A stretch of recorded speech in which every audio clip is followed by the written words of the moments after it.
I'm married to somebody that does not believe there's a God. I grew up in a Christian family. Tell me how I begin to balance that. Hi guys, I'm back. I'm still in Sri Lanka.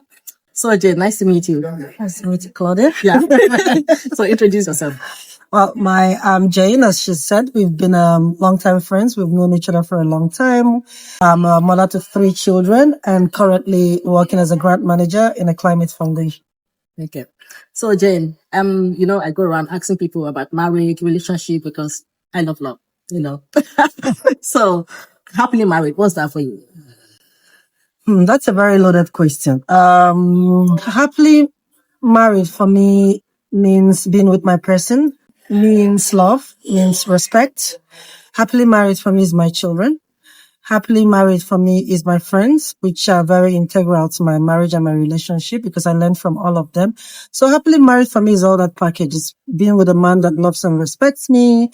Happily married is traveling in business class or first class. We don't do economy.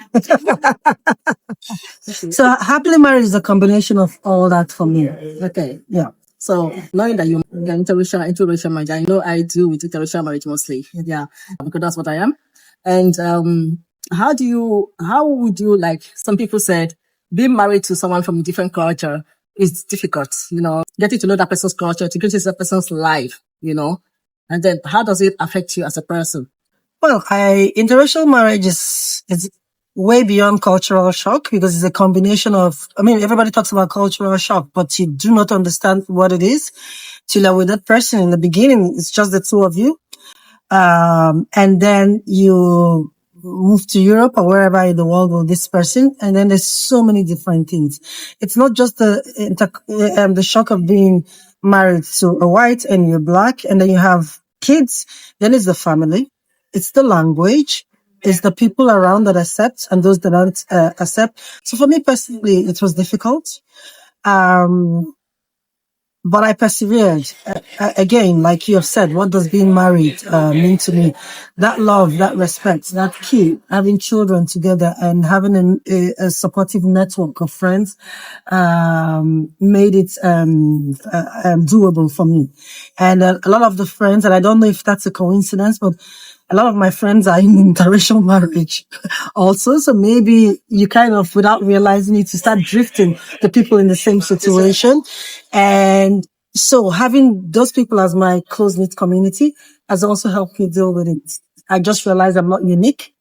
I'm not special. I'm not the only one in an interracial marriage. And then I learned from others.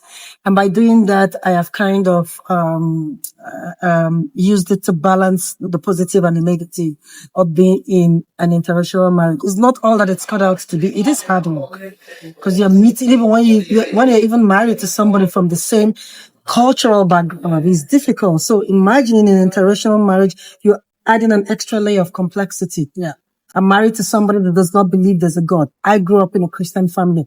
Tell me how I begin to balance that. Married to somebody that believes everybody should call everybody to their names. But my kids, I've taught them, sorry, you do not call any of my African friends is auntie. And my husband will constantly go, but that's how you're auntie. How you were brought up. That's how I was brought up. So these are the little things, So there's so many complexities. So that means Bob bringing his own culture and you bring your own culture to try to groom your kids to grow up, So both of them are going to grow up in the best of both worlds. Yeah, and I think I'm very proud and confident to say we have done a very good job of both of culture. We've merged it so well to have this, what I believe are well-balanced children. So, if you would see your younger you, what would you tell her?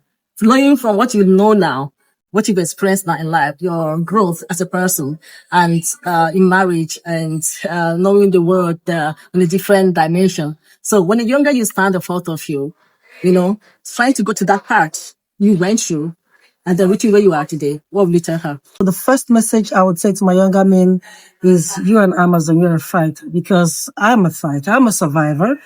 And the biggest message I would say to my younger me is to be more careful with friends. There are some heartaches I could have avoided at a younger age.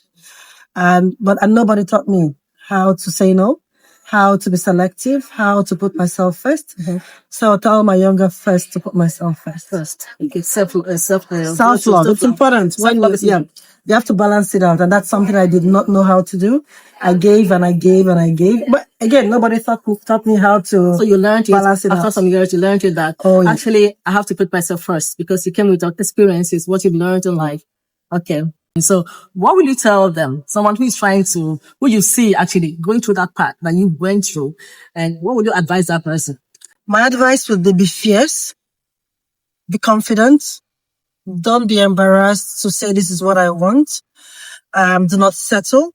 Do not compromise, but find a middle ground. And do not lose yourself. Do not stop your professional life or your personal life just to make your partner happy. Be fierce, be selfish, and balance it out. And the most important, do not be afraid to say no. And do not settle, because there's always better things out there. And do not be afraid to meet somebody halfway. Do not be afraid to make compromises. But it should not be compromises where you're sacrificing yourself for the other person. It will backfire at the long run, either way. Okay. So you guys have heard her. Like we say here, a happy home is a happy nation. Till next time. Bye. Bye.